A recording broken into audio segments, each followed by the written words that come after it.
I think it's very appropriate that this session is in place considering MPAC's celebrating their 25th anniversary. MPAC has always been known to be a visionary organization looking at items and agenda pieces long before the general public seems to make them an issue. And I think it's only fitting that this next session acknowledges and highlights some of the innovators in our own community that are doing wonderful things in all fields, be it health, be it art, journalism, and these people hopefully will become a household name to all of us in the near future. So to that end, I'd like to introduce the moderator of this next session. You all know her very well from her various TV appearances and her hard work with MPAC. Please welcome MPAC's Policy and Programming Director, Adina Lekovich.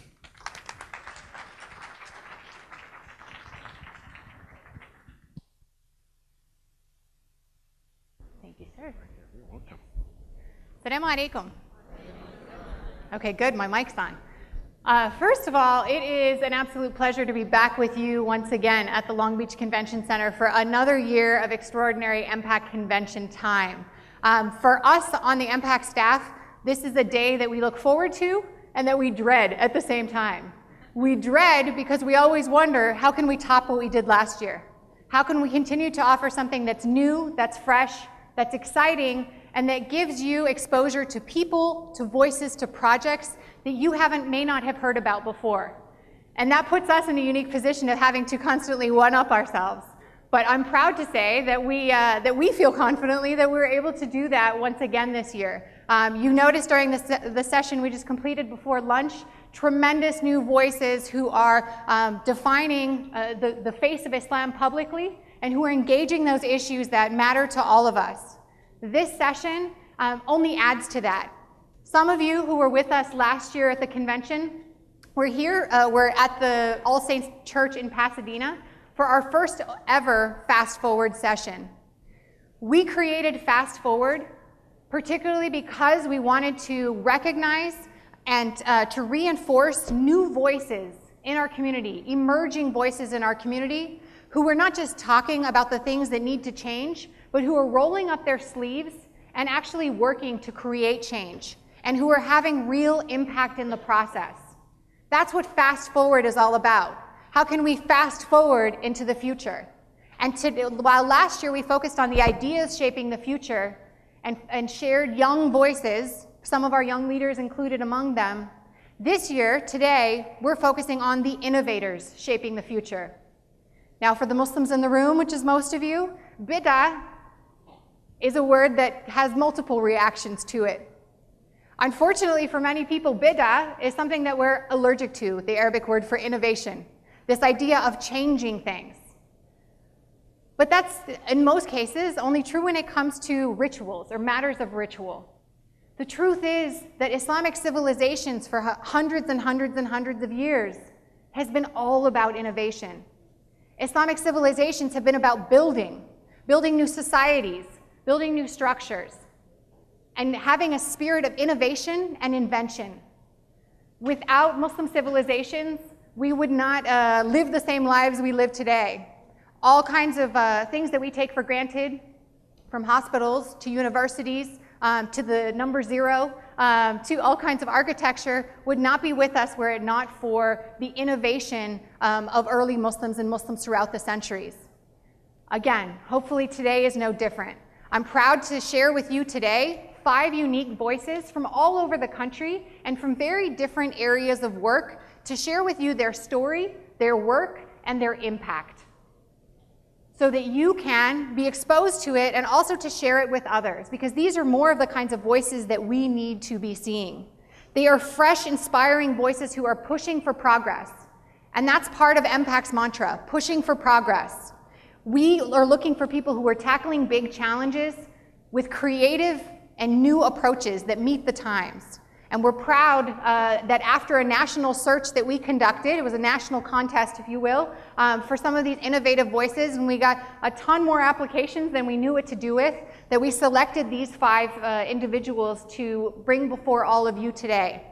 So let me tell you how this is gonna work. Some of you might have seen a TED Talk online or in person at some point. In some ways, this is inspired by the TED Talk format. Each of our speakers will come up and have 10 minutes to present their work. All 5 of them will go, and then I'll bring them all up for a moderated conversation where we'll delve more into their individual work, as well as the areas where there's overlap and broader needs within our community. I encourage you to participate in this conversation. The ushers will be coming around with the note cards for questions. Please send them in. We'll also be taking questions from our viewers online. We're doing a live webcast. So we have, based on past experience, we usually have viewers from all over the world. And so please be a part of this conversation, because that's what we're here for, truly. Having said that, some of the topics that we're going to cover today are everything from some of the greatest taboos that exist within our community still,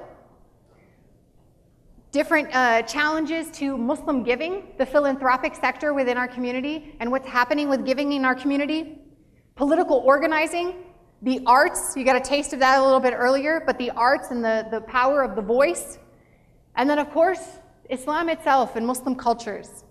So buckle up. We're about to go on an interesting adventure together, and without further ado, I'd like to introduce our first speaker. You have all the bios in front of you, so I'm not going to go into them extensively. But our first speaker is Nadeem Mazen, who is the newest member of the Cambridge, Massachusetts City Council. Bravo to him. And the newest member of the City Council, who, as he was running, documented his race online, his campaign online, in order to inspire other Muslims and also give them a gateway into seeing how they too could become more politically active. He, in addition to being a member of City Council in Cambridge, he is also the co-founder of Danger Awesome. You can find out what that is in his bio, and also the CEO of Nimblebot.com. A multi-talented brother. Please help me welcome Nadeem Mazen.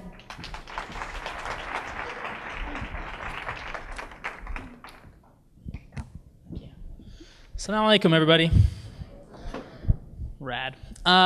So I'm going to give you this 10-minute talk in 3 parts, and I guess the AV people are going to play like random video from the campaign on loop in the background. So it has nothing to do really with what I'm talking about, but hopefully it gives you something pleasing to look at rather than my face.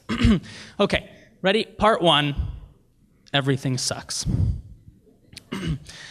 I could sit here and attempt to sell you on public service. I could tell you that the reason I went into politics is that while Y billion dollars are spent on defense every year, only Z billion dollars are spent on education. That on a local level, while City Council in my city has approved special zoning for A square feet of luxury housing and biotech lab space over the last decade, we've built only B square feet of affordable and middle income housing. And we're losing diversity, we're threatening our arts and culture scene, and we're undermining our bootstrapped entrepreneurs in the process. Or let's step back. Did you know that X billion people in the world today live under the absolute poverty line, earning less than $1.25 a day? Did you know that during the 2008 bailout, Q trillions of dollars went to big banks in the US and Europe, but almost nothing went to bolstering and growing our small businesses with fewer than 12 employees? That our middle class didn't benefit at all from the quote-unquote recovery? Is it any surprise that in my city's elections, as in national elections, only C% of residents vote, and of those, only D% are between the ages of 18 and 34? The list goes on, of course, and I don't even need to put numbers into the tirade, because the truth is that you and anyone who could possibly watch a recording of this, or anyone who could watch a TED Talk similar to this, or almost anyone in a university lecture about any of these topics, you are already convinced. In fact, you're so convinced, maybe over-convinced, that when someone puts numbers into these types of lines, it almost seems like it's too much, too trite, played out, and overdone. We breathe this stuff. We're from the generation that grew up watching CNN invent itself around green and black footage of bombers accidentally precision targeting water treatment plants and hospitals. We've looked on for decades as the US applies crushing embargoes that devastate the poor without destabilizing the powerful. And we watched as America poured $4 trillion into further war with surgical precision. And this has been the story for a whole host of issues, local, state, national, and international, during our generation's coming of age. Special interests, politicians who don't read proposed legislation, a two-party system where both sides are playing politics rather than empowering communities, a revolving door between government regulators and the private sector players they regulate. A generation of middle class with less buying power than their parents had at the same age, while housing prices soar through the roof. And because this all lives in our consciousness, everyone I know is already ready to be an activist. Even when I'm out canvassing, talking with strangers on the street about my social justice values, they already speak the same language of disaffectation that I do. In fact, even when I'm speaking with people on the far right, they are often on the same page, speaking the same language. So I don't have to spend any more time telling you the why of activism. Part 2, if artists can do it, activists can do it. So what's the issue? The issue is, how will we as a community translate our popular, unspoken, boiling, brimming dissatisfaction into change on specific issues that each of us is equal to tackling? I believe that the first obstacle is the social and vocational language that we use to describe important community, civic, and social justice work. Let me compare us, the activists, to artists and musicians for a moment. It's a subject I feel really close to. I'm faculty at the School of the Museum of Fine Arts in Boston, where I teach undergraduate and graduate students that they can make a living with their art, and they can turn their passions into a financially sustainable practice. Class starts out with the brand tools. Where's your website? Where's your business card, your postcard, your pitch, your artist statement, your portfolio, your body of current works? Together we hone those things. Then it moves into sales and marketing. Go talk to 100 strangers today and see if you can crowdsource $1, 10 cents at a time. Talk to 100 people who are way out of your league on Twitter and get 10 pieces of career advice. And then with that confidence, go sell your art to strangers on the street, even if they say no. Try to get an email address. After all, they cared enough to stop. Right. And then host a guerrilla pop-up where you politely try to sell fine art at a place where selling fine art might not belong. And many of my students, especially those with the most art that is ready to go, ready to sell, they sell thousands of dollars right away.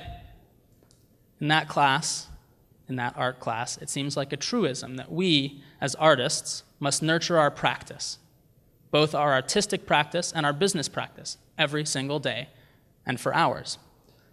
Sometimes it's a bit of selling and paying rent and doing taxes, and some days it's a luxurious 14 hours without watching the clock, just me, the cutting board, and the art. Our starving artists choose a vocation that they know is going to be tough, but all of a sudden they create the tools that connect them to the community supports them and funds them, and the artists in turn enrich the community through the production of art. So if you feel strongly about politics, about community, about your role as an activist, it's important that you cultivate a daily practice on the financials and on the work itself. Think about the casual participation or even evangelism that we as consumers engage in when consuming art. Oh, that piece would look great over the mantle. You've got to check the B-side of that album, though. I've got extra tickets that you'll love, and you'll love the woman who's opening. I once directed a viral music video for OK Go, and we heard a lot of, oh, it's just so creative, it's so different, or I shared it with everyone, or now I want to make something weird, how can you help? Or how can we fund your next project? So how do we translate that energy and that economic dynamism around the arts to individual activism? So here's my vision for where we're headed. And then in part 3, I'll talk about how I kind of took the plunge myself and how you might do the same. One, our community, Muslims, activists, we're going to start thinking about how we talk about the art of activism. What are you doing to talk about activism? What are you doing to participate casually in activism, consistently in activism, the same way you float in and out of artistic, musical, and cultural media with such fluency? 2, because you are here in this room, there's a good chance that you are the gritty, can-do, maybe privileged, definitely going places Muslim. You are that Muslim. And I think more people from this group are going to level up, quit that 9-to-5 job, maybe take out a loan, and go to activism school. The way that we usually go to university, or some people go to art school, and it's not for everyone, but it's a real possibility. And I don't know where you'll find activism school or what community of individuals will end up funding your work and your lifestyle, but I know for sure it's possible, and I know that artists are doing it on their side of the analogy every single day. 3, after we see a rush into individual activism as a vocation, I can see us creating a 20-year plan for our activist ecosystem within the Muslim community. What jobs, services, trainings, and opportunities do we need as a complement to MPAC? Where do you personally want to fit in 20 years in the public, private, faith-based, secular, individual, collective, social justice, politics, activist ecosystem? As Muslims, we're lucky because our religion supports the work, not just implicitly, but explicitly. There's a doctrinal concept of fard kifaya, basically that there are requirements of the religion like praying and fasting, the fara'id, and then there are the requirements for us as a group. They're only fulfilled if enough people do them, and I'd argue that these are things like feeding our neighbors, securing shelter as a human right, securing basic workers' rights and conditions, meaningfully blocking unjust war, instilling in the community basic service-oriented values, guaranteeing the empowerment of women in our communities, and so on. And we're not meeting the basic requirement, which means we're at a fantastic turning point as a community if more of our can-do Muslims take up the mantle of this work professionally, establishing and demanding self-motivated, self-defined, community-funded, full-time roles for themselves along their passions and within their communities. Okay, part 3, case study. To wrap up, I'll use my recent city council run as a case study in taking the plunge. I noticed that in Cambridge, our communities of color don't always have the same voice that other communities have, or the same educational outcomes. I noticed that the city isn't always accountable to the people. And that's in any community. That was our communities of color and our privileged communities. Government transparency and accountability is down on the local, state, and federal levels, and I noticed that arts and culture are getting the short shrift in a city once known as an arts mecca. So I decided that if I'm going to run, it's going to have to be as a conduit to bring power back to the people. I'm not going to take a city salary and just chill out. I'm not going to stay in the office longer than 4 to 6 years. I'm going to step down. Most people in Cambridge stay in for 2 decades if they can. And I'm not going to legislate in the city chamber, but fail to empower and organize out in the community. Most of the work's going to have to be community organizing. And it turns out a lot of people were wading through the same frustration and the same vision for Cambridge's future that I was. They had money, $10 or $100 at a time, or they had time. First 1 hour once per week, then several hours at a time, then in large chunks, managing other new volunteers. Ultimately, we raised almost $30,000 over 1 or 2 months of focused fundraising in order to pay a full-time staff of 1. That was our campaign manager, and a part-time staff of many during our approximately 4-month campaign. And another campaign initiative that we launched early on was win or lose, our team is going to create a digital packet summarizing what we've learned in the process, because we want your future community organization or election campaign team to have access to our successes, failures, design assets, and templates, in the hope that maybe underrepresented groups like innovators, artists, Muslims, and other minorities can take their activism and public service, take that calling, and make it into a full-time reality. And yesterday, in a city where first-time candidates literally only win once in a generation, where people in our age group or faith group typically don't vote in large numbers, I won by about 40 votes. That was yesterday. And there was a time, that's like post-recount. There was a recount because it was so close. And there was a time in the preliminary count where I was ahead by 6 votes. So now, to those flirting with service, with activism, with arts vocations, I know you can raise the money to be a full-time awesomeizer, activist, public servant, whatever. I know you can find a team of supporters and mentors who will help you understand what your activism should look like. I know there are supporters and advisors who are ready to be your activism school. I know you'll pick up the most excellent education and the most excellent aspirations every time you go into the community, just as we picked up votes and feedback every time we knocked on doors, or held problem-solving sessions, or made partnerships within the community.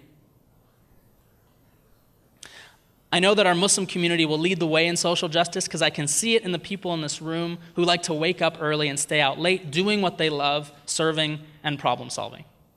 And I'm in the rare position where I can say with certainty that every single vote counts. There are no extra votes, there are no wasted votes, and there is no wasted energy. And as we all flirt with full-time activism as a community, I feel exactly the same urgency. Every single person counts. Every single person in this room willing to do the work 40 hours a week plus counts, as long as you're willing to take the plunge for the work you believe in and the communities that you love. We're building an ecosystem for justice and hard work. We know the problems, and we're working towards community development, and we're working with hardcore service.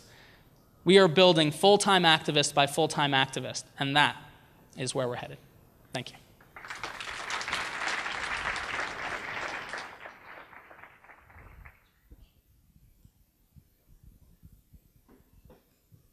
Thank you. Another hand for Nadeem. So now we move from political organizing and community organizing into a different kind of community organizing. Samia Al-Moslimany has been a photographer for more than 2 decades. You may have seen some of her work in Fortune magazine, the New York Times, Marie Claire, and a host of other publications. She's also binational, if that's the right word for it. She's split her time between living here in the United States and in Saudi Arabia. And it's one of the reasons that it's afforded her the opportunity to be one of the first women who openly broke the Saudi driving ban. Which she will talk about today in addition to some other things. She's from Seattle, as I mentioned, and perhaps because of that rainy weather, she caught something on her way down. So please listen carefully to her voice, which is a little bit strained at this point. But Samia, if you know her, is a powerhouse and has been for a long time. And we're proud to include her among the voices of Fast Forward. Please help me welcome Samia Al-Moslimany.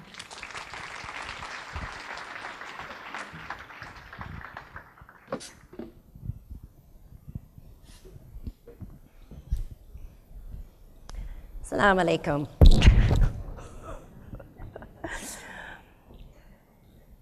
Do I have my first slide with my verse up there?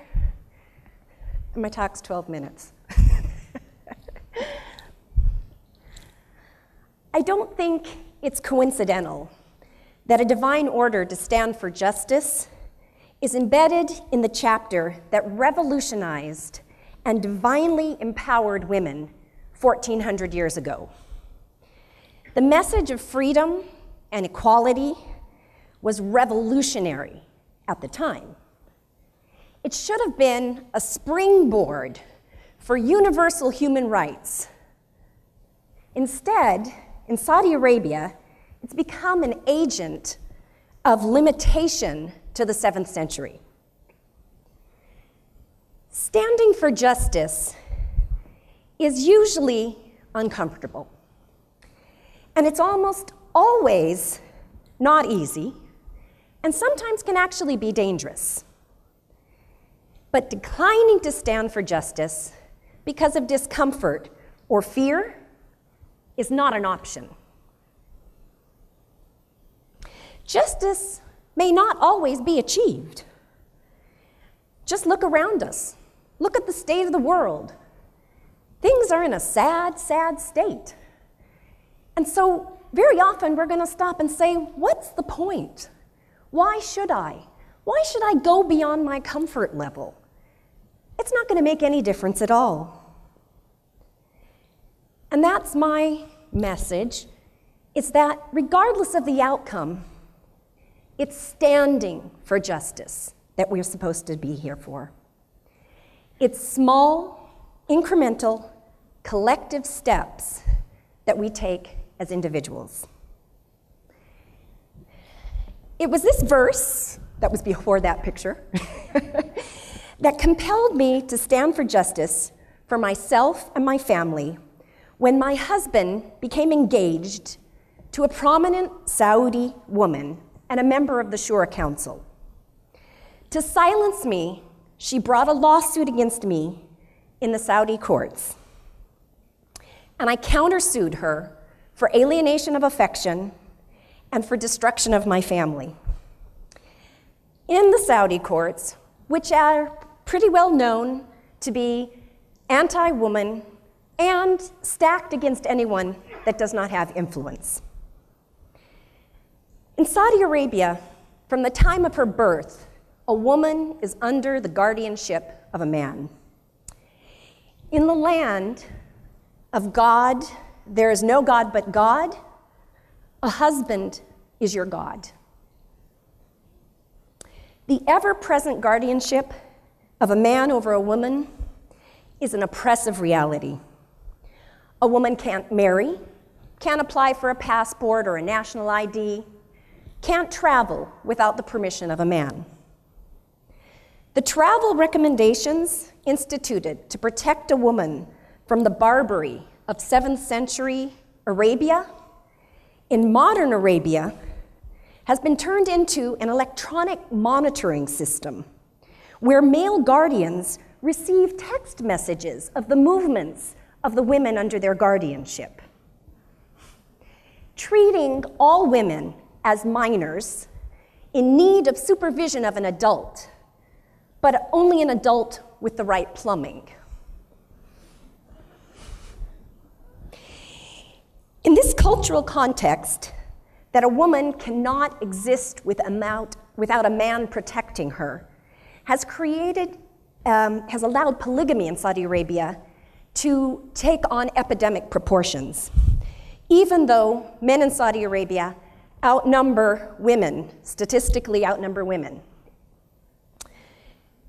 In Saudi Arabia, it's absolutely legal for a man without any restriction at all, no legal restriction, no social restriction, to marry up to 4 women. In the event of a divorce, a man is only required to pay spousal support to the wife for the 3 months of the waiting period. There's no concept of community property. There's no concept of anything that a woman has brought to the marriage in her investment as a wife and as a mother. And at the end of the waiting period, she's expected to leave the home, return to her father's home, regardless of her age, and only with her own personal belongings. And I know women that have actually left this marriage, numbers of women who've left literally with their own clothes and nothing else. Often, women, in the case of divorce, lose custody of their children, and very often, even the right to see them. It is something that they can legally take recourse, but there's a huge shaming taboo. Social Security for a divorced woman or a housewife that suddenly finds herself alone is non-existent. When my husband decided to take a second wife, I suddenly saw my whole world evaporating because of his capricious choices. I find myself with not only the disadvantage of being a woman in perhaps the most male-dominated society in the world, but also being in a society where I had no proverbial protector. I had no father, I had no brother, I had no family name, and I certainly had no tribe. In Saudi Arabia, most second marriages are preceded by an illicit relationship, a crime in Saudi Arabia for both the man and the woman. A wife could bring charges, criminal charges, or instigate criminal charges against her husband, but that climate does not exist. Societal pressures shame women into silent acceptance. When my husband's fiancée brought charges against me in Saudi Arabia, I was unwillingly thrust into the Saudi criminal justice system. However, I was completely blown away by what I found. From the first time I was called into the police station for questioning, the prosecuting investigators, the judges that I came across, everywhere I encountered decent, God-fearing people standing for justice. In spite of the built-in cultural flaws and misogyny, I found that a system of justice existed in Saudi Arabia that women were shamed from fully utilizing because of the cultural taboos. I and my friend Mudia Baturji, who accompanied me to some of my court hearings, were particularly impressed by one judge who spoke to my husband and advised him about the concept of wanisa. We'd never heard of wanisa, and we were piqued, and it was like, we found that wanisa is a traditional concept, a concept that was in traditional Islamic societies that gave material support to a woman and entitled her to compensation for her years of service simply as a wife and mother. And I don't mean to say simply, but as a wife and mother, as the most important thing that a woman can do, but has no value in society. Moody and I were immediately inspired to establish a support network via social media that we called the Wanisa Sisterhood to help stand for justice, particularly for first wives that had been abandoned by their protectors, didn't have the strength and the power behind them of their name or of their tribe. Alhamdulillah, recently the Wanisa Sisterhood helped free a woman who was illegally and corruptly imprisoned by her abusive husband because she was going to divorce him. And we were able to succeed in releasing her, getting her released from prison, and in reversing a sentence of another woman of 30 lashes that was brought upon her, she was the first wife, by the second wife of her husband. The success of the Wanisa Sisterhood is not revolutionary change. It is small, incremental steps standing for justice. In 1991, Madiha Al-Ajarouche joined with a group of 47 other women and drove in Saudi Arabia. They had received signals from the Saudi government that their protest would be tolerated. And in fact, when a radical gang of ultra-conservatives surrounded their small caravan, and the police actually had to protect them from the rabid mob. Afterwards, of course, they were arrested, and afterwards, the government completely threw them under the bus. Their characters, their careers, and lives were torn apart from the minbars of the mosques and in the Saudi media and in society in general. They were banned from travel, they lost their jobs, and they were under surveillance for years. At the time of their protest, there were no cell phones, no Twitter, no internet, no contact, really, with the outside world. They risked all, sacrificed much to stand for justice. 20 years later, Manal al-Sharif drove alone. On the basis of her uploaded YouTube video, she was imprisoned for 9 days. And in the aftermath, she was dealt with so harshly that she is now effectively exiled from the country. But that didn't stop her. Nearly 3 years after Manal's persecution, she joined with Madiha Al-Ajarouche and other activists, as well as popular Saudi social activists and a blogger named Iman Al-Nafjan, and rebirthed a driving campaign calling it the October 26 Women's Right to Drive. They called on all women who held driver's licenses to take the wheel on October 26th and to upload videos of their simple acts of defiance, of standing for justice. Although I wholeheartedly supported the movement, I convinced myself that it really wasn't the right time for me to take part in it. I was still in the midst of court hearings with these judges. The judge that I had was quite favorable, but what happened if I drove and he found out I drove? Would that affect what he thought about me and affect the outcome of my case? But then I remembered the Quranic verse that brought me to this positive place. And I knew I had to support them. These women were standing for justice, and to support them was to participate. As the day approached, the religious right, and I don't mean that they are right, were the most vocal opponents of the campaign. Manal al-Sharif said, "We realized how empowering it was to mock the oppressor. It strips away its strongest weapon, fear."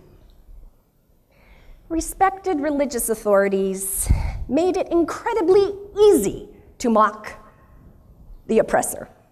They gave interviews to the Saudi media and said, allowing women to drive would cause losses of virginity and rises in homosexuality, and that the position of driving affects the pelvis and causes pressure on the ovaries and results in infertility.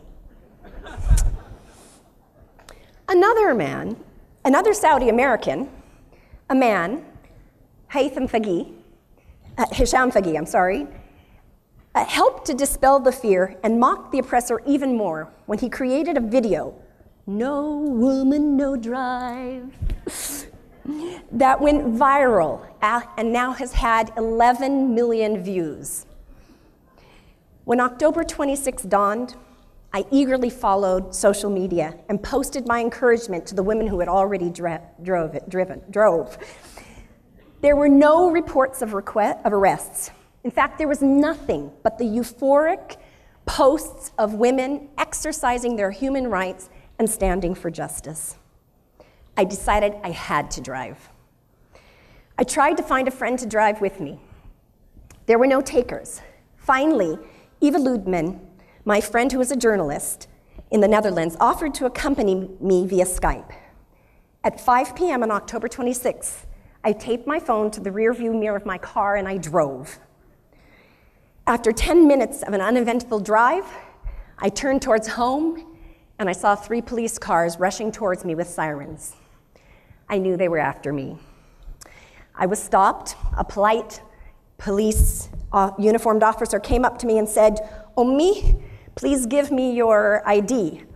And I was highly insulted to be called Ummi because I like to think that I don't look my age, but I know that he was doing it out of respect. I gave him my ID and my Washington State driver's license. At the intersection where we were stopped, I saw another woman. The driver had been arrested. She was veiled in a niqab and accompanied by a boy of about 14. I was not alone. There is safety in numbers. We were taken to the police station, and I was scared. But I was comforted that Eva was still with me on Skype, and she was live tweeting my arrest, and my friend April Tosh was updating on Facebook. When we arrived at the police station, I introduced myself to the other woman who was detained, Nahid Batarfi. She was also 50 years old. She was a PhD. She had a driver's license from the UK, and she had her 14-year-old son with her. They wanted to know why we drove, who incited us, and then they asked us, we needed to bring our guardians. Nahid explained she was divorced and didn't have a guardian. And I said, I'm separated from my husband, and I refuse for him to be my guardian, and I refuse for you to contact him. They explained that we would have to sign a pledge to not drive in order to be released. Shortly after we signed, my estranged husband arrived, and they had managed to find him. I told him that I refused that he should sign anything. And he said, he stood up for me on my behalf, and he told the officer, I'm not responsible for her, I can't control her. And they let me go before he signed. The officer said, okay, you go, take your car and go. He said, wait. Let your driver take their car and go, don't you go. On October 26th, out of the entire country, with more than 100 women who drove, only 16 were arrested, and only Nahid and I were taken into custody. No women were harmed or imprisoned. I signed the pledge. For now, I will not drive. That's me in the back seat. But I don't have to. We know that the defiance of those who drove and the minimal lack of consequences women suffered continues to encourage other women to drive. Since October 26, hundreds of women have taken the wheel and uploaded their videos. First wives still have few or no rights. Women are still considered minors at the mercy of male guardians. Women are still banned from driving, but the next Women to Drive campaign is December 28th. Mark your calendars and you get out there and you support them. The numbers are growing because of the Saudi women who faced their fears, bucked custom and tradition with disregard for what people would think. They stood for justice and took small, incremental, and collective steps that are causing a groundswell of participation that will create the critical mass needed for change. That's why we're here on this earth. Not to achieve justice, to stand for justice. It's the journey, the small, incremental, collective steps of individuals. And remember, there's safety in numbers. Thank you.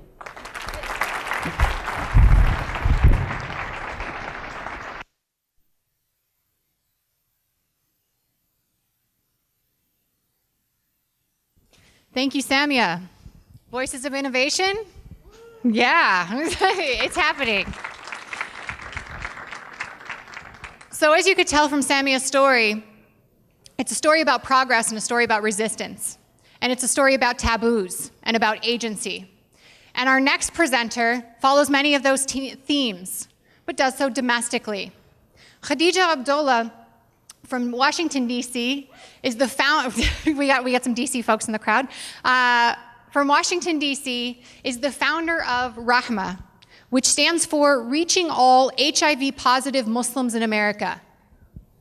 You want to talk about a taboo subject, sexuality, let alone sexually transmitted diseases, let alone HIV and AIDS, are certainly near the top of that list within our community. Khadija is taking that challenge on straight on, starting with her own experiences in college, where she first organized an HIV Awareness Week that was then recognized by the state of Connecticut, moving on then to found Rahma just last year. Khadija, in fact, has been honored by President Obama with an award for her volunteerism. She is one of those voices here in the United States who is working for the kind of change that we all want to see and for breaking taboos through education, awareness, and advocacy. Please help me welcome Khadija Abdullah.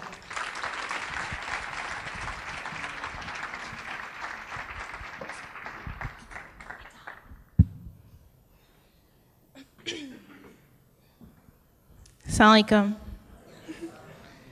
Thank you, Adina, for the warm welcome. So happy to be here. It's nice and sunny, snow, great weather.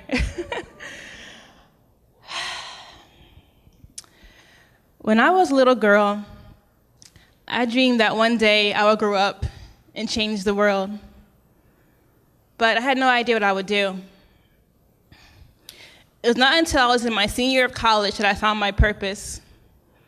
At that time, I was working in a hospital part-time as nurse's aide. Here was where I saw death and learned to appreciate life. One day, we had a new patient, a Muslim man living with AIDS. He was mean, angry, disrespectful, and just plain just angry. I was like, oh boy, I don't want to go near him. But one day, I came to work, and he was my patient for the day. I took a deep breath. I went to his room. It was dark, and his back was turned towards me. My heart was beating so fast. I announced myself. Silence. And then slowly he turned towards me, and our eyes connected. At that moment, I felt fear. I felt pain. I felt isolation. I felt stigma. This man, he changed my life. He became my teacher. He opened my eyes to a hidden reality, that there are Muslims right here in our community with HIV or AIDS. And they are afraid to come out because they're afraid of stigma and judgment. They are afraid the masjid is not a safe zone for them. At Rahma, we work hard to address these issues. Rahma means mercy. And as our guide, we try to address HIV and AIDS in the American Muslim community through education, advocacy, and empowerment. Actually, it's much more than just about being mercy. It's about addressing the needs of those in need without being asked. About taking that first step and trying to make a difference. So you may ask, what do? We do workshops. We go around to masjids and do basic HIV workshops on HIV, AIDS, prevention, transmission, testing, support, dispelling myths and misconceptions. We also have free HIV testing for attendees, so they come know their status after the workshop. We do trainings. We train organizations to be culturally aware of our beliefs and values. So when they have Muslim patients, they know how to care for them without offending them. We also train volunteers to visit our workshops. We do research. This past summer at the MPAC Convention in DC, we had over 200 surveys completed by attendees. Here we learned their thoughts and beliefs on HIV and AIDS. And we use the information in our workshops to dispel myths and misconceptions. We use support groups. So we do a virtual online support group for Muslims with HIV and AIDS. They're in their own home. They call on the phone. They log on. They chat. They share their challenges, their experiences. They empower each other, provide support for each other. Because they're afraid to go to their own masjid and get support, so they go online and do it that way. Because it's safe, no one knows who they are, and they can express their thoughts. So we have two new things we're trying to do now. The first one is a youth group, where we train youth to be peer educators, to be advocates in their own community. But we need your help. We can't do it alone. We have to raise $5,000 to make it happen. So if you are down for the cause, go to our site, harapon.org/donate, and donate today. But with these youth, they will go around and they'll go to their own peers and MSAs or youth groups and train them HIV and AIDS. And our final project is Project Imam, where we go to imams and ask them to, in their khutbahs, say HIV or AIDS, discuss it. All you guys in the room, say HIV. Say it louder. Yeah, just saying the word. That's not hard to do, right? Do you feel any different? Do you feel different? No, right? So if we can do this in our own masjid and discuss it and raise awareness, we'll provide a safe zone for our positive brothers and sisters. Next, we're trying to have free testing before marriage. Yes, in our community, people are getting HIV because they're not getting tested before they get married. And once they get married, they pass it on to their spouse. So we're trying to ask imams to have this service in their masjid, HIV testing, even STI testing. And lastly, we're asking imams to provide support to those members in our community who are positive. There was this young man that came to me recently with HIV. He went to the hospital for emergency surgery, and no one came to see him, not an imam, no one from the masjid. He was there alone. Guess who came instead? Guess. A priest. A priest came and prayed for him. You know what he told me? He said, people are leaving Islam because they don't have support.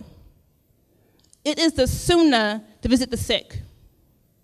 The sunnah. And this man was alone in his hospital bed. No one came to visit him. Let me tell you a story about a brother in the masjid in Ramadan. This past Ramadan, in our community, Ramadan, the month of mercy, when Shaitan is locked up and chained and our true character is exposed. This brother was serving food to fasting believers, those who prayed during the day, who stood at night and wept and prayed to Allah, begging, pleading for his mercy to forgive their sins. They enjoined good and forbade evil. They fasted in the hot summer months, their throats parched from thirst. This man was serving them food. And it came to light, this man had HIV. What do you think happened? What do you think happened? What do you think happened? You gotta.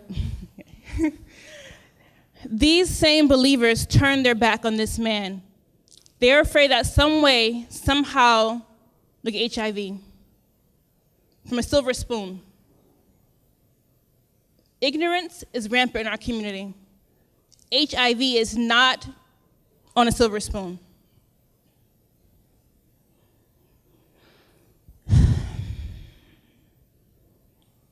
Let me tell you a story about a sister. She was raped and got HIV and became pregnant. She had her baby, but she was going crazy inside. She was alone. Her world was dark. They took her child away from her. Where were we? Why were we there to support her? She was going through this alone. I myself am a victim of rape. And I took HIV as well. but Allah protected me. But it could be me, you, your brother, your sister, anyone in our community with HIV. You know, it is time for a change. It is time to educate ourselves. HIV, it is not a death sentence. People living with HIV are living. They're doctors, lawyers, engineers, mothers, fathers, brothers, sisters, daughters, and sons in our community, and they are living. They're not dying. I repeat, HIV, it is not a death sentence. This is not the 1980s. HIV is now considered a chronic disease and can be managed. You know, standing here in this room, talking about this issue, it's great. Some of you are nodding your heads and agreeing with me. Some of you can care less. But it is not going to change our condition. What are you going to do about this? What can we do together about this issue? When you leave here, I want you to go back home to your community and talk about us, what we're trying to do. Invite us to your MSA, your halakha, your masjid, your youth group. We have to do this together. Do it for your community. You can go to the masjid. Someone could be there living HIV or STI. Will not tell you because they are afraid of being judged and picked on. It's a reality, people. It's serious. Open your eyes. Turning our backs is not going to change anything. Ignorance, it is not bliss. Ignorance, it will not save us. We have to save ourselves. HIV is a virus. Stigma is a deadly disease. Say it with me. HIV is a virus. Stigma is the deadly disease. Educate, advocate, empower, and most of all, have some mercy. Thank you.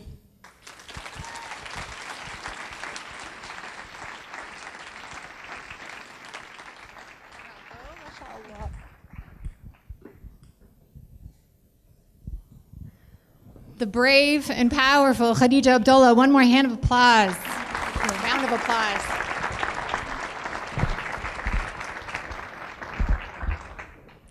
Now take a deep breath with me. In and out. You're facing one challenge after another. We're seeing the deep and real and immense challenges facing our community. Good, bad, and ugly. This is what it's all about. Looking the truth in the face and dealing with it head on. That's what our speakers represent in all different areas. Our last two speakers have been pushing for change within our community on deep social issues that are about rights. Our next speaker is pushing for change within our community when it comes to another deeply held piece of, let's call it a wallet,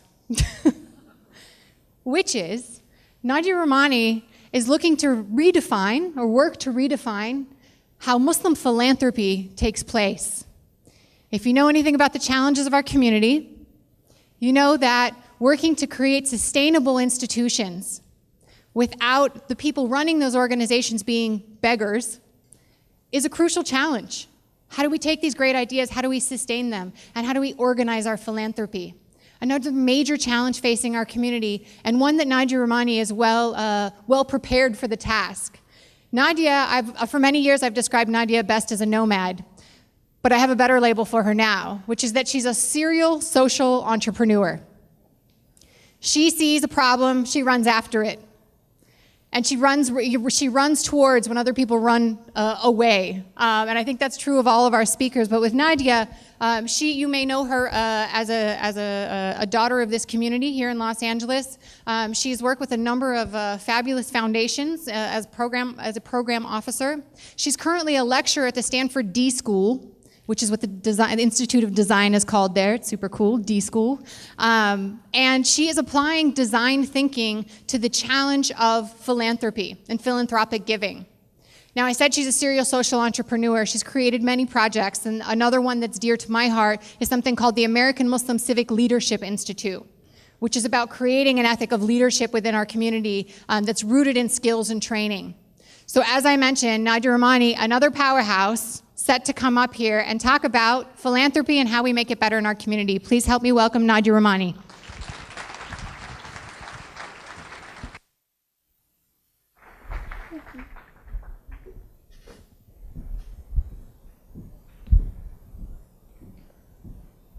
Hello, assalamu alaikum. So do you know my parents are in the room? They're going to be excited. You said I keep running to problems. It's something they'll be. So I'm going to start by talking about a project we're about to launch. The Muslim Giving Project, which is the first American Muslim crowdsourced philanthropic fund in the US. It emerged out of Stanford University. It's going to be a fiscally sponsored project of the California Community Foundation. And it aims to increase American Muslim excitement to do good and give better. But before I get into all the details about this, I want to take you on a quick journey of how we got here. And it's especially important for me in this event because most of that started here for me in Southern California, in this very community, in the Islamic Center of Southern California, and by connection to MPAC. So it's important for me that as we launch, today is actually the official day we're launching the announcement about the project next month. It's important for me to take you on this quick journey. And I'm going to start with my parents. So I'm going a little bit further back. My parents immigrated to the US from Damascus, and they first went to Pennsylvania. It was too cold, they came all the way here. And we grew up in this community. And the one thing that they did, which is really powerful, and connecting it to Nadeem's talk, that they gave me and my sisters permission to do whatever we felt was our purpose. They may not have always understood it, and oftentimes they didn't, but they still encouraged us no matter what that was. And they also taught us the power of community. This is how we rolled. This was a winter vacation somewhere in the 1980s. That's me in the velour jumpsuit in the bottom right, in the blue. And this is just a community we were a part of, but this is how we used to connect. And it taught me how to show up for people during good and bad times. Whether it was showing up at a funeral or someone's house. I didn't always know why we were there, but I knew that you showed up and you were there for other people. And it also connected me to the Islamic Center of Southern California and my mentor, Dr. Hathout, who has mentored, as many of you in this room, has been one of the most incredible mentors and taught several things, including which was his basics, GG. It was people in the, maybe in the kind of the younger programs now, it was believe in God and do good, and you know what that is. He also taught us to he helped me connect my spiritual path in Islam with the intellectual curiosity that I had. And also how to design solutions for where people were in the community. And what was so important for that was, especially as a youth group, he didn't talk to us where he wanted us to be. He met us where we were. And then finally, the biggest thing was just never let anybody intimidate your faith. And that was really important once I left the kind of safe confines of this community and went out into the world. So ventured out and armed with all of that support, decided I did want to be a lifelong activist. And wanted to figure out, I was drawn to do work in addressing inequality and poverty and in social justice. So went and worked in all these kind of great organizations and nonprofit organizations around the world. But then something happened around 8 years into this work. There were two things that were really uncomfortable for me. The first was that regardless of all the places I'd been and all the conferences and the work and the papers we put out, nobody's life was any different because of what I knew. Nobody's life had actually changed because of the work we were doing in the world. And that didn't feel right. And the second thing was, in these spaces, there was no Islam. Faith was not a part of these spaces. It felt like if you wanted to do social justice work, you had to do it in a secular space. And that there wasn't a space for my faith and my identity. And more so than that, where were the Muslim organizations leading the charge in social justice and economic development? I didn't see those organizations. I didn't see those leaders. But in 2004, I was invited by USC and a foundation to come and do research on the American Muslim community, and that's where I found what I was looking for. I found a lot of leaders in our community that were doing work, like Umar Hakim, who's here, with the Ilm Foundation, and Naeem Shah, who are doing amazing work in the inner city and the community. People like Adina and all the people at MPAC and Haris, and Salam and everybody here who were doing work on these communities, but they were in their own backyard doing this work. And so what we found was, and along with Brie Loskota at the University of Southern California, we built the American Muslim Civic Leadership Institute to support all of these unsung heroes, people who are doing this work, and providing them with mentoring, training, and community building. So it's a 9-month program that they all go through, and there's 109 fellows, and inshallah we're continuing the program, and we're going to run one in LA for people in the LA area soon. But there's a lot more talent out there, and providing them a safe space, more importantly a safe space to breathe, a space where they can come outside from under the spotlight and have a chance to breathe, and encouraging more people to see that there are people who can commit their life to public service, and that this is a lifelong journey, and these people need to be elevated and celebrated. But again, there were 2 uncomfortable questions I kept coming up with. Where's the community support? Not just financial support. Why was the community not recognizing and celebrating these people and encouraging more people to go into it?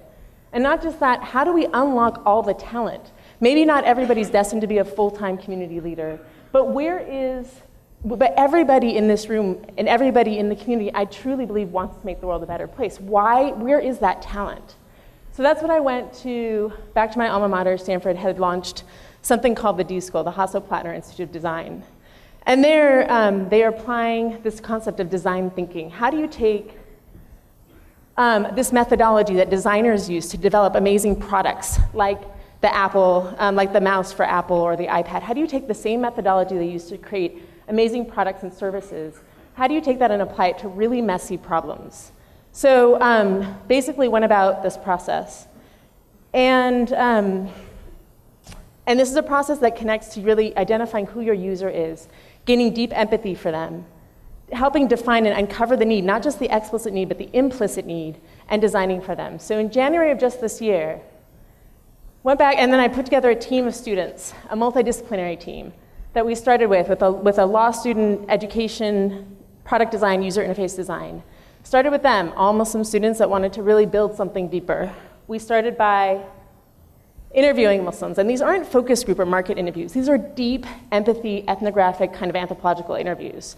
What are the people really feeling? Why are we not connecting with what they're interested in? Help define, we'd unpack each and every interview as a team, kept unpacking. And then we would prototype a low-resolution solution. So we're not going to invest all our time and money into building something which we don't even know if it's the right thing yet. We'll just develop some of these. This is probably the 30th iteration of that.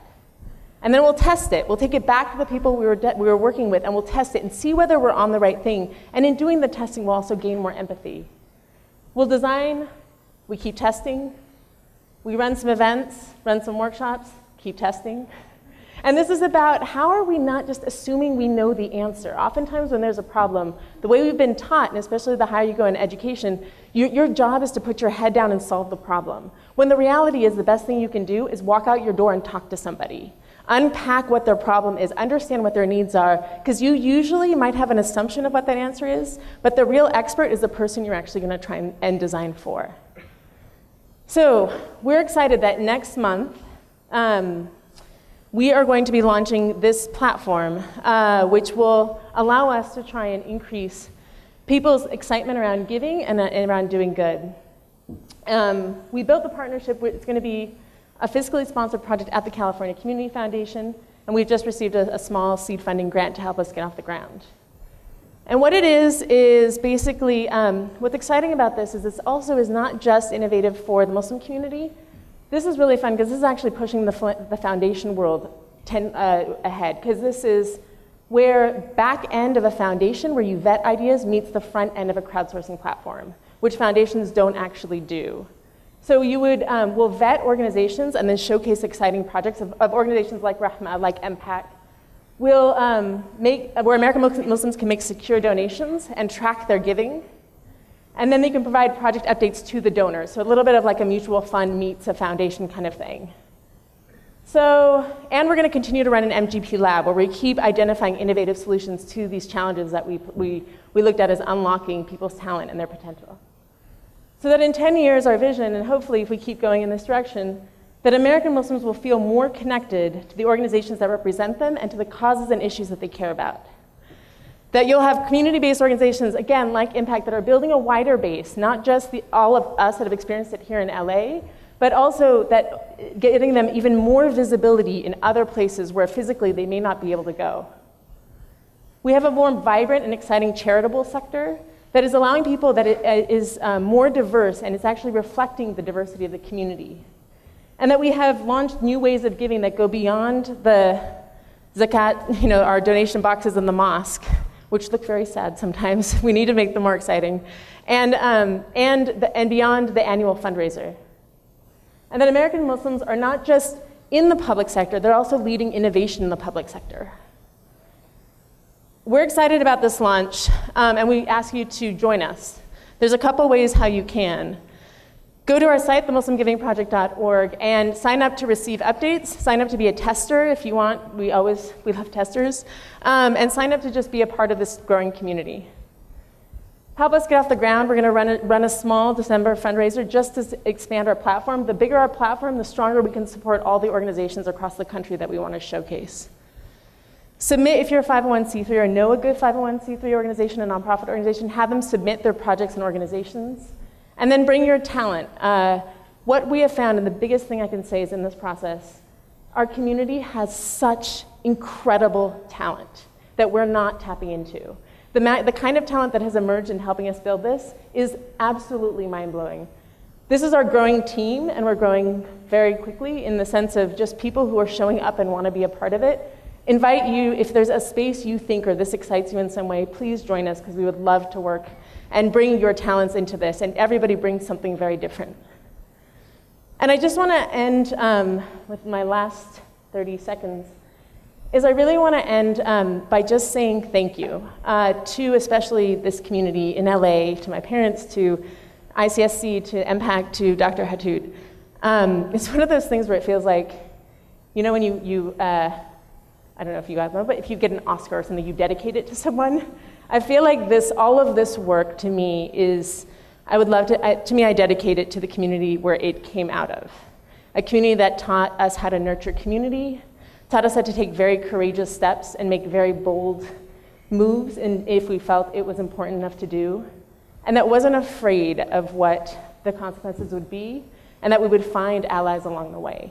So, and especially to Dr. Hatoud for giving us that courage. And I know he always said he always wanted to hand over the baton to us, and he was very reluctant to hold on to it. And we still need him desperately. But I hope that this work shows him and the community that the amount you invest in the youth that comes out of this community, inshallah, is building a bigger platform in the years to come. So, thank you.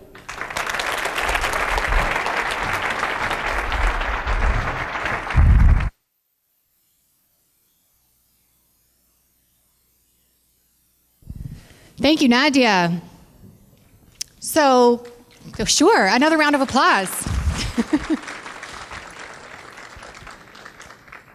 It's not an easy feat to try to reinvent what Muslim giving looks like, but I hope that among the other subjects that we're tackling today, that part of innovation being able to take place is for people to adopt those innovative strategies and take a chance on those creative approaches to making things better, with the belief that things can be better. Our next and final fast-forward speaker is somebody who's always been at the cutting edge. He is an accomplished spoken word artist, a recording artist, and a two-time Def Jam poet. If you watched the show on HBO when it was on air, a program that was, I should mention, produced by the very famous and influential hip-hop mogul and philanthropist Russell Simmons.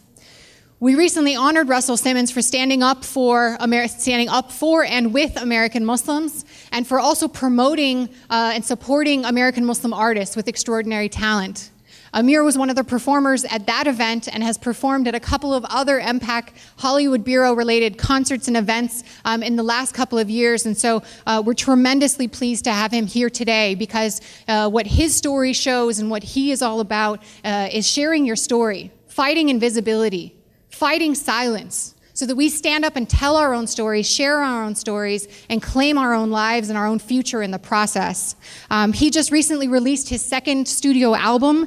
It is called The Opening, and I encourage you to take a look at it, and you can find a great deal more online. Please help me welcome Amir Sulaiman. Thank you. I'm going to keep my eye on you too, okay? What? I'm going to keep my eye on you for the time. Assalamu alaikum, how are you? As she said, my name is Amir Sulaiman. I'm a poet. What I would like to talk to you about this afternoon is love and language.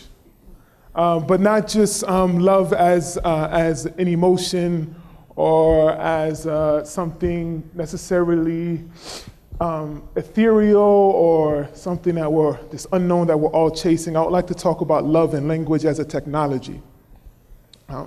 I've been doing poetry for almost all of my life. I was writing since I was very young, and I did my first open mic at Jabba Joe's Cafe in Rochester, New York when I was 14. And then from then, I just never stopped. It was something actually that I thought everyone did. Even as a kid, at 5 and 6 and 7 years old, I was writing poems.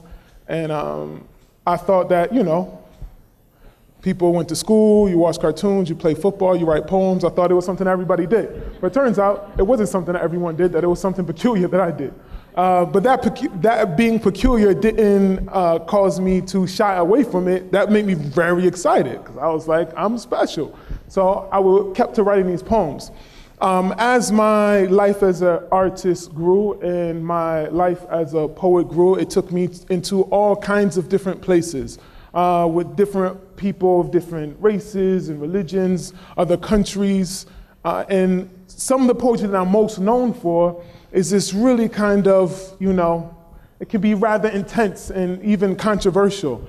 But the amazing thing that I found is I was in all these different spheres with different people, everything from, ambassadors in a house in Stockholm, Sweden, to performing for convicts in a prison or detention center, to street corners performing, to academic spaces performing. And I would find in all these places people deeply affected by the poetry that I was creating. And when I was creating the poetry, I'm like creating it in this tiny little secret corner in my heart. And I'm thinking it's something that only I feel. I have something in my heart, and I just have the need to get it out. But the need to get it out doesn't necessarily mean that anyone else is going to be able to identify with it. So when I would write these poems, particularly the ones that were kind of controversial, right? And I'm like, there were some poems I wrote, I was like, man, they're just gonna arrest you. Like, you're gonna say the poem, security's gonna come, you're gonna cart you off to some place, you're gonna be detained, Actually, that's what I felt like at Def Poetry. That's what that was going to happen at Def Poetry. But anyway, they didn't. They just clapped, which was nice. But there's something in my heart. And what would make something that would appear in the heart of a young Black American Muslim man enter into the heart of an older white Irish Catholic woman and cause her to weep, for her body to shake, for her to feel as if her heart would explode, or what I had to say. And the poem itself, the subject matter of the poems at this particular occasion, I was at Harvard University, and I was there to give a talk about this concept between Rakim and Rumi, and what I'm talking about this afternoon is a piece of that larger body of work. And she is an administrator there, and this conference happened to fall on Easter Sunday. And I did this poem called Dead Man Walking, which is like, kind of a firebrand of a poem. And she came to me later when we were eating dinner and said, I'm away from my family for Easter, and that's very difficult for me. She said, I'm glad I was here because this was my sermon for Easter. And I was like, did you hear the poem? Like, you maybe got me mixed up with someone else, but I was the only one who recited poems that afternoon. But what I realized is, and as my life as an artist grew, I realized that language is a technology. There is something in my heart. And by these codes, letters, words, I can, as we would say, upload what I have in my heart, and then by way of language, someone else that's very different from me, that I've never met before, can download it into their own heart. And I found this to be amazing. More amazing than like getting the newest Apple product. Oh, look what it can do. I make up words. I've never, ever made up a letter. And there's just 26 of them. But from these 26 letters, moved in a certain kind of way, people will laugh. Moved in another way, they will cry. Moved in another way, they will be quiet. Moved in another way, they will explode in laughter, or noise, or cheers, or jeers. It also reminded me that of a quote from Waldo Emerson in his essay called Self-Reliance. He says, "There comes a time in every man's education when he arrives at the conviction that envy is ignorance and imitation suicide." That envy is ignorance and imitation suicide. I'm going to come back to that quote in a minute, but I wanted to mention it. In our faith tradition, in the Islamic faith tradition, language is giving a high rank. The importance of language is a big deal. The culture that produces the phrase "talk is cheap" doesn't really understand what language is and what language does. For example, in our faith tradition, and in the Christian faith tradition, and other faith traditions, the creation of the universe is described as being something spoken into existence. In the Christian tradition, they say, "Let there be light," or "In the beginning there was the word." But these are being spoken. In the Islamic tradition, it's kun fayakun. God is saying, be, and it is. The agency that God is using, the technology that God is using in order to create all of what is manifest is language. It could have said, God fashioned the universe with his hands. It could have said, God poured the universe in its shape. But the technology, the means that was used by which to bring all of matter into existence was the word. This is the description. And then beyond that, in the Surah Rahman, in the chapter called Rahman, the verses that mentions man directly after man and the gift that the merciful has given to man is saying he's given him speech. And before that, he mentions who revealed the Quran. And the Quran is itself a recital. More than it is a book, it is something to be recited. Again, the word. And in the creation, the very first creation, and some of the narration is saying the first thing that was created was the pen. The narration that indicates something else before that, saying at the very beginning, God created the light of Sayyidina Muhammad sallallahu alaihi wasallam. God has described himself as Al-Wadud, the one who loves, the lover. And oftentimes, the Prophet is described as Al-Habib, the beloved. So before the sun, the moon, the stars, all of that, there was the one who loves and the beloved. And in another narration, when asked, the Prophet is saying, God made me for himself. God is saying, I made you, Muhammad, for myself, and I made the creation for you. So imagine, and in another narration, right, it's saying that God was a hidden treasure, desiring to be known, wanting to be known. So he created creation such that he would be known. So, there is the lover wanting to be known. So what is the first thing the one who loves creates? Is the beloved. And in the beloved, in the relationship between the lover and the beloved, this is how all of matter came into existence. All of matter came into existence. So I know this is like, where is this in relationship to Amir writing a poem and reciting poems? Is once I realized that all of the material world and all of us in it are really a product of love. If I love someone, if I really love someone, I really love someone, and I want to give them a gift, I'm going to stretch my imagination as far as it can go, and I will spend my resources as far as they can go to produce something that I think is fitting for my beloved. So God, who has no limit on his imagination, no limit on his resources, decides to give his beloved what? Decides to give his beloved you. What a wonderful thing. It is like you are a bouquet of flowers. You are a box of chocolate from the lover to his most beloved. Yeah.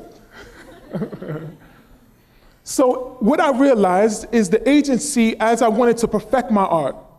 Because it was a time when I was just creating the art intuitively. And this is how most young artists start. But once I got to the part, did I do that? I didn't do that. Oh, this is the dramatic part. So once an artist gets to the place where I found myself, where there were people that wanted to learn the art from me, that just killed the whole, I was really getting into that just killed the whole vibe. Turn the lights on. Anyway, so once I got to a place where there were young poets that wanted to know, Amir, how do you do what you do? They would see me come off the stage and they would be like, Amir, how did you do that? What happened? Like what they were asking, what happened inside of me when you were speaking and wanted to know? And I wanted to relay it to them, except I didn't understand it myself. I didn't understand it myself. Until I started asking myself these questions of how, what is the means by which what is in my heart ends up in these people's hearts, and I don't know them. I might not even like them. They might not even like me. But somehow we don't agree on all sorts of things. People invited me to speak at places. I'm like, have you heard my poems before? Why would you bring me here? Like, you're just making life hard for yourself. I remember I was in Sweden, and there was the American ambassador there, and he was having a dinner, and there's all these, and in Sweden, the relationship with Islam, especially at that time, was extremely tenuous. It was extremely tenuous already. Oh, she's telling me I'm done already. Okay. But it's extremely tenuous, and I come, and I present in this place, and again, it was one of those times thinking, for what reason would you invite me to come there? These are people that politically, we really, really, really disagree. And the poem that I'm reciting indicates why and how we disagree.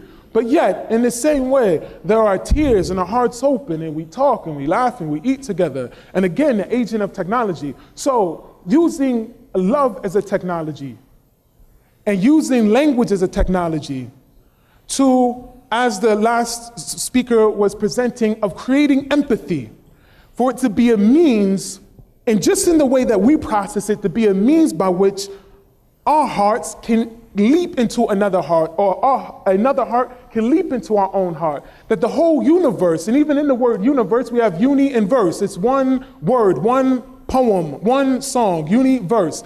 And the whole universe, it was being spoken into existence.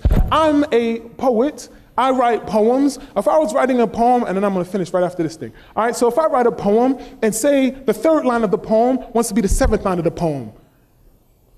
Say, why do you want to be the seventh line of the poem? The third line of the poem says, because everybody claps on the seventh line of the poem, so I want to be the seventh line of the poem. So you can't be the seventh line of the poem because you, the third line of the poem, you set up the seventh line of the poem, and that's why they clap for the seventh line of the poem, because you're the third line of the poem. Say if my line of my poem had the audacity or the free will in order to make itself the seventh line of the poem, two things would happen. Number one, it would just be a bootleg version of the seventh line of the poem because it wasn't made to be the seventh line of the poem. But even more than that, what will be even worse than that, is messing up the whole poem. My whole poem is screwed up because the third line of the poem wants to be the seventh line of the poem.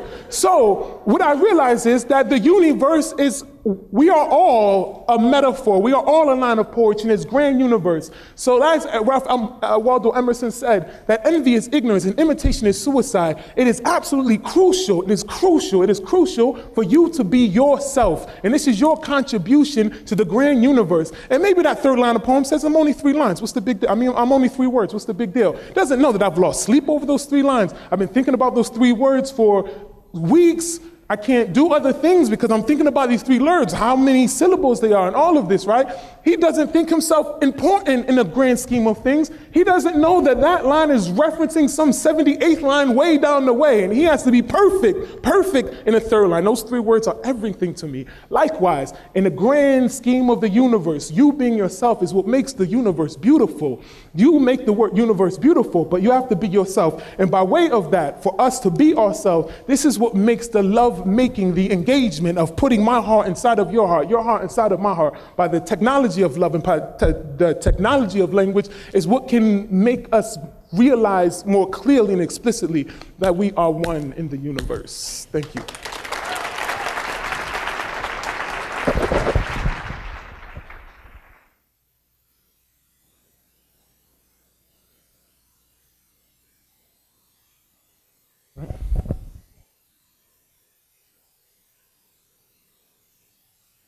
One more round of applause for all 5 of our Fast Forward speakers. I hope you will agree with me that this is a tremendous lineup that represents some of the most positive contributions that we need within our community in order to push ourselves forward into the future. And they're on their own stagehands too. They're extraordinary.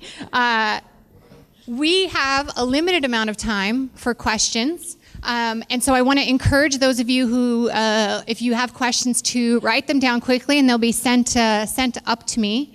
And in the meantime, I'm going to use the opportunity until some questions fall into my hand to ask a few of my own. I want to first begin by recognizing a theme that I've heard come across from all of you, which is the power of technology and being a game changer. Nadeem, with your campaign, taking and documenting your campaign so that other American Muslims could see it and utilize it as a model, is hugely impressive. With the Muslim Giving Project, there's an online mechanism that gathers people, that tests, and that shapes this. Amir, with your voice and your work, the power of YouTube. Khadija, with HIV awareness and education, the tool for education to be online. And Samia, with the Women Driving campaign and other human rights issues overseas. The ability of the media and social media specifically to give Muslims the microphone, literally, to be able to broadcast their own stories and to have that kind of agency where we can see each other reflected back, and we can see others who are doing the pushing forward, and who make it less strange, and who are inspiring others. I want to give a few of you an opportunity to comment about the role particularly of the internet and social media in innovation, moving our community forward. I'll let Nadeem go first. You have a mic over there? Oh, yeah. You got to flip it on.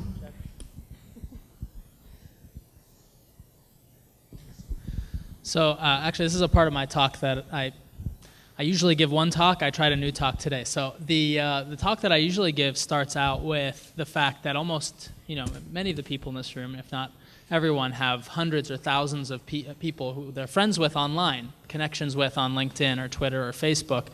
And yet it's so hard to get your 25 or 50 or 100 people to do something really new and really different, to get 50 women or 100 women or 200 women nationwide to drive in Saudi Arabia, to get 50 people to come out to the polls. In Cambridge, 17,000 people come out to vote, and there are 100,000 people in Cambridge. If everyone brought 50 people, we could stack the whole city council with, with Muslims or with minorities or with anything else. So for me, the way we leverage technology over the next generation in taking our friend networks from a kind of abstract and fun way of connecting, or an informational way of connecting, to an actual action-based way of connecting with your most relevant, most invested friends is the most maybe the most meaningful part of social media and social networking for me. I guess my question for all of us is, where's your 50? Where's the 50 people who you can count on? Do you know them in real life? Can you call them on the phone? Can you get them on social media? And the answer for most people right now, with our dependence on social media, is no. And I think that's really significant. I wanted to follow up on that because I think it's I think technology can be very flashy and people kind of jump to it as the first, as a new way, and in some ways people are linking it synonymously with innovation. But the truth is that technology is just a tool to kind of get your word out there. But I think the true innovation, and it's actually counterintuitive, is we actually have to go back to simply connecting with people in an old school, person to person, whether it's community organizing, going out door to door, or it's going to events and you're using your poetry to connect with people's hearts, or you're sitting down with people and truly engaging in a place where you're trying to understand where they're coming from and their empathy. That, unfortunately, has become innovative. So the first thing we do at the Stanford Design School, right, or the Institute of Design, is you learn about empathy. It's a really sad place when our society has gone to such a place where innovation is now about gaining empathy. But it's true, and I think we have to make sure we're not taking a shortcut to technology, and we forget that at the core of everything, people are moved emotionally before they're moved to do anything in life, and you have to be able to figure out where they sit emotionally before you can get them to do anything, even online.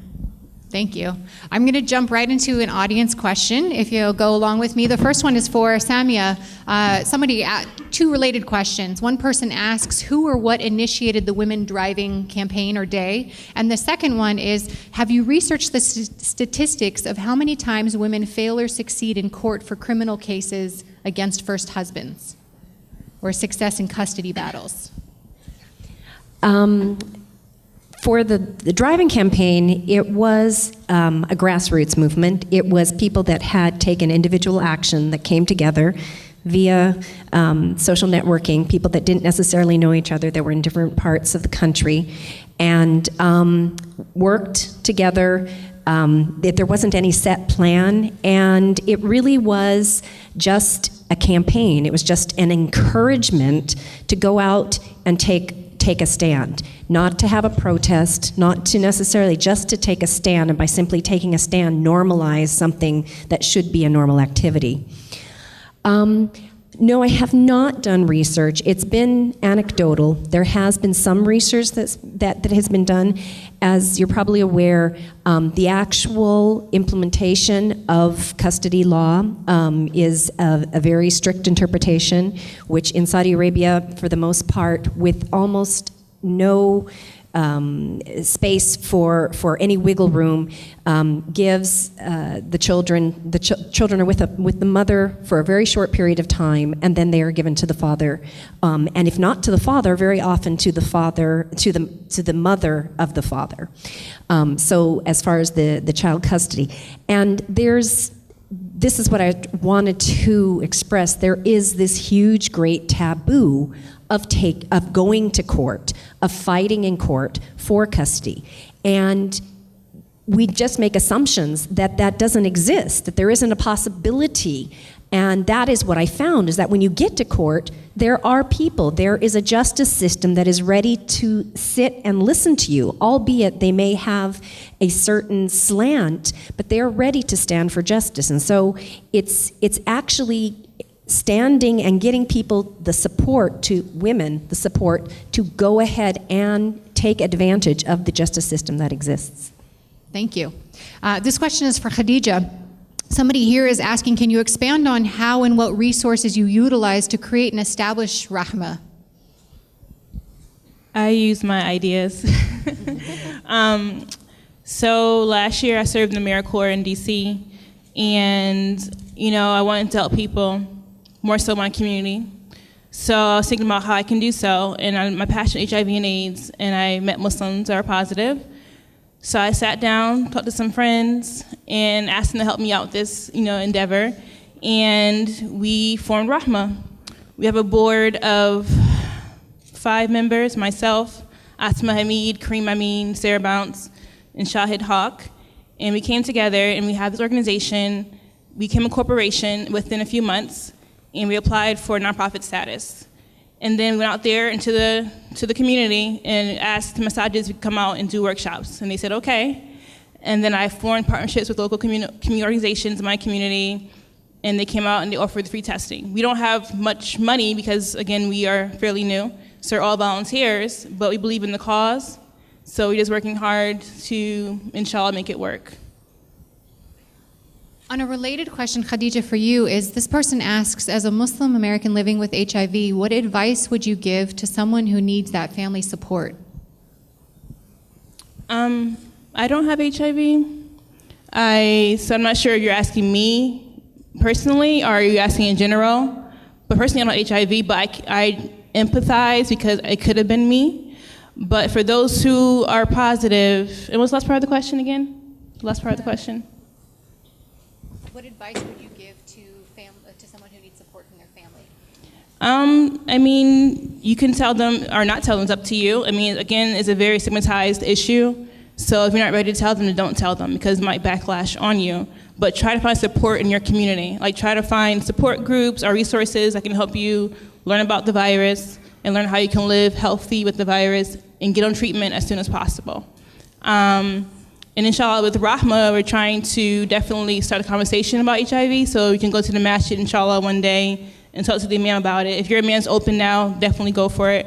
But finding support in the Muslim community, because a lot of people that I've spoken to that are Muslim, they ask for the spiritual aspect and is talking to their fellow brothers and sisters about HIV, but they can't because, again, they are afraid they'll be judged. So in the meantime, just learn what you can about it, stay on top of your medication, seek support, and inshallah, just trust in Allah and just be proactive. Don't give up on life. You still have a life to live. Life is not over, so don't give up hope. Thank you, Khadija. I'm going to direct this to Nadeem. What was, if at all, the biggest challenge you faced in your work, and how did you overcome it? Kind of a brute force guy. I just stay up more hours, and then the work is over. So the biggest challenge was that I had to teach, coach squash, and run 2 companies at the same time as doing this campaign. And I think it was very healthy for me because it forced me to hire people who are more talented than myself. And it ended up, I think, in a good way, foreshadowing what I want to do with my political career, which is if you're a leader in office or if you're a gatekeeper in the community, you have got to find leaders who are better than yourself and step back to advise or step back to help as a foot soldier. Because all over this country, we have politicians, we have leaders, we have people we look to as the gatekeepers and the deal makers. And for every one of them, I think there's 10 people waiting in the wings to serve that role. So I don't know, overcome by training people well and distributing power back rather than aggregating it for one's own benefit. Thank you. Nadia, same question, and I want to tag on to that. Somebody asks here, can you make the model available to emulate the Muslim Giving Project model? Sure. So I'll start with the second one first. In terms of emulating the model, ideally this will be a community-owned model. And the way we're structuring it is that whether it is, we see this as a pilot, whether it's something that is services nationally, but also can be modeled with relationships done with community foundations, or inshallah in the future, really launching our own Muslim foundations in the community is the goal. So I think there are so many ways to give and structure this. This is just one iteration, and I'm assuming we'll come up with many more. So I don't think this is the answer. I think this is a continually evolving process as we go.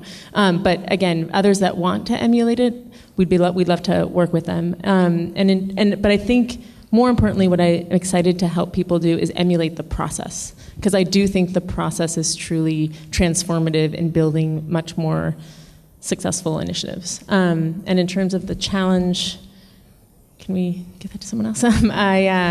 There are many, so I don't know where to start with that. But I think that, let me say, the biggest challenge I think was getting comfortable sitting in very messy situations for a long period of time. So being very comfortable that the messy is actually where the art happens, and the messiness is where if it's too neat, then you're not doing something right.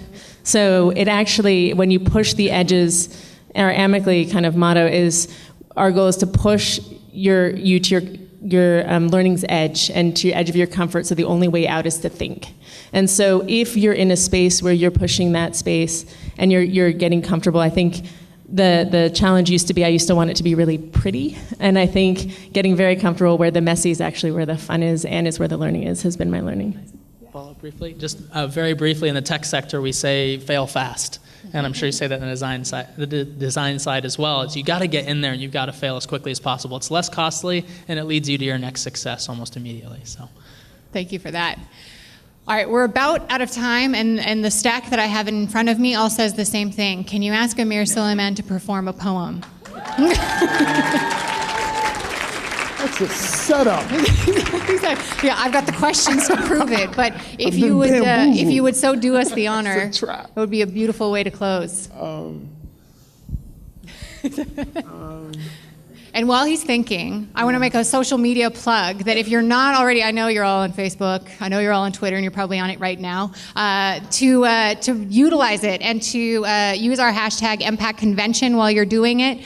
Throw up the pictures, throw up quotations, share what is happening here and these voices of innovation, because we need to help spread their voices so that we can multiply their voices. And that's our obligation and our opportunity here today. Okay, I'm gonna start a poem. Is my mic? Okay. So I'm not gonna recite one of my firebrand poems, but I'm gonna recite a poem that's about a conversation. It's actually a collection of conversations that found its way into a poem. She asked, "Where is the truth hidden?" I laughed, not because she asked, but because as I'm living, I'm learning that the truth is hidden everywhere, literally everywhere. There is no place you can scour, search, or visit except the truth is in it. The truth is hidden even in the question, where is the truth hidden? In truth, the truth isn't hidden. It can't be hidden. It is the true and living. Those that are seeking to hide the truth try to convince me and you that they hid it, but they didn't. It is not that the truth isn't being spoken. Perhaps we are not ready to listen. Certainly we are not ready to listen.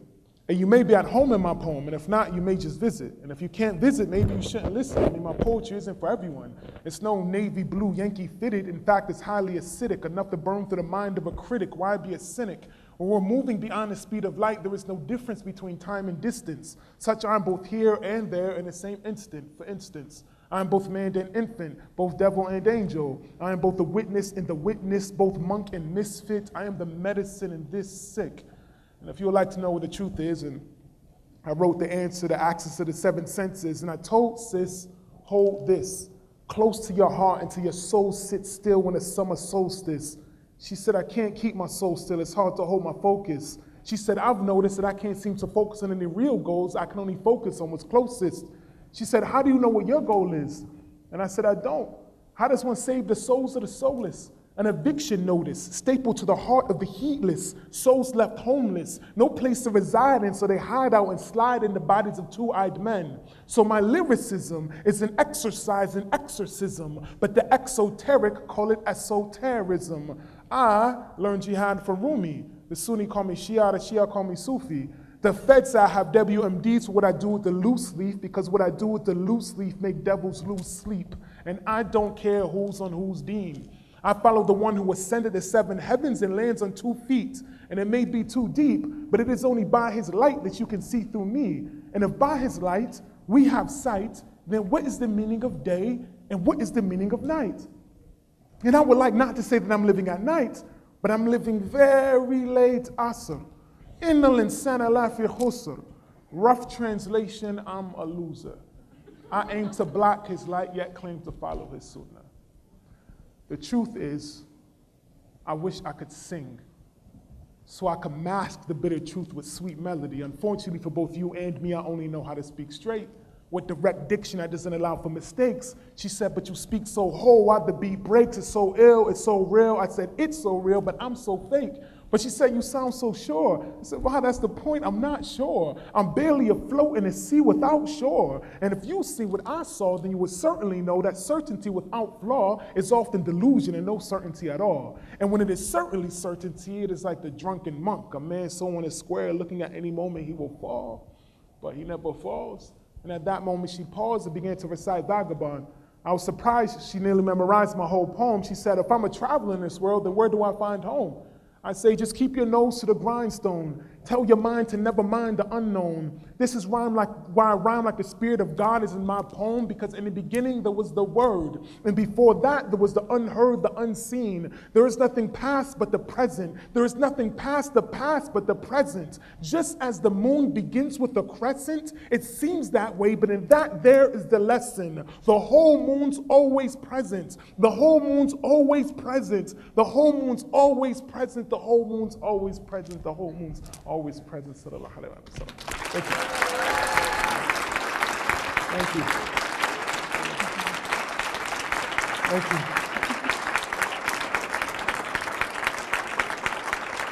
Thank you, Amir. Thank you. And it's no wonder now that you've seen his talent in multiple dimensions that he was just named a fellow at Harvard's Walid ibn Talal Islamic Studies program. Yeah, I'm gonna be in your neighborhood. Exactly, you'll be neighbors. We are unfortunately out of time. This conversation could certainly go on. I hope that all of you have been inspired, empowered, and will now live the hadith of the Prophet Muhammad, peace be upon him, in which he told us that the best way to change something is to use our hands, and if we're unable to do that, to speak out against it with our tongues, and if we're unable to do that, to hate it in our hearts.